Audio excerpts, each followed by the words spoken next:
আপনি যদি আপনার ফেসবুক প্রোফাইল বা পেজ দ্রুত গ্রো করতে চান বা ভাইরাল করতে চান, তাহলে অবশ্যই দুটি সেটিং আপনাকে ঠিক রাখতে হবে। তো চলুন সেই দুটি সেটিংকে আমি আপনাদেরকে দেখিয়ে দিই।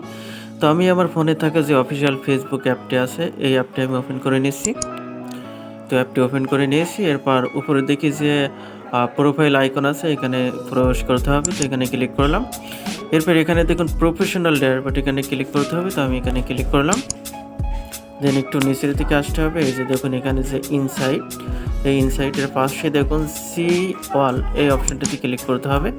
তো এখানে ক্লিক করে দিলাম। তো দেখুন একটু নিচের দিকে যাইতে হবে। এই যে দেখুন এখানে রিয়াকশন, এই যে রিয়াকশনটা আপনাকে অবশ্যই বাড়াতে হবে।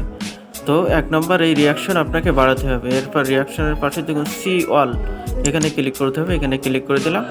এরপর দেখুন এখানে যে এঙ্গেজমেন্ট, এটাই অবশ্যই আপনাকে বাড়াতে হবে। তো এই দুটো জিনিস যদি আপনি সবসময় হাই রাখতে পারেন, সবসময় যদি বাড়াতে পারেন, তাহলে আপনার পেজ বা প্রোফাইল ভাইরাল হতে বা গ্রো করতে অবশ্যই বাধ্য।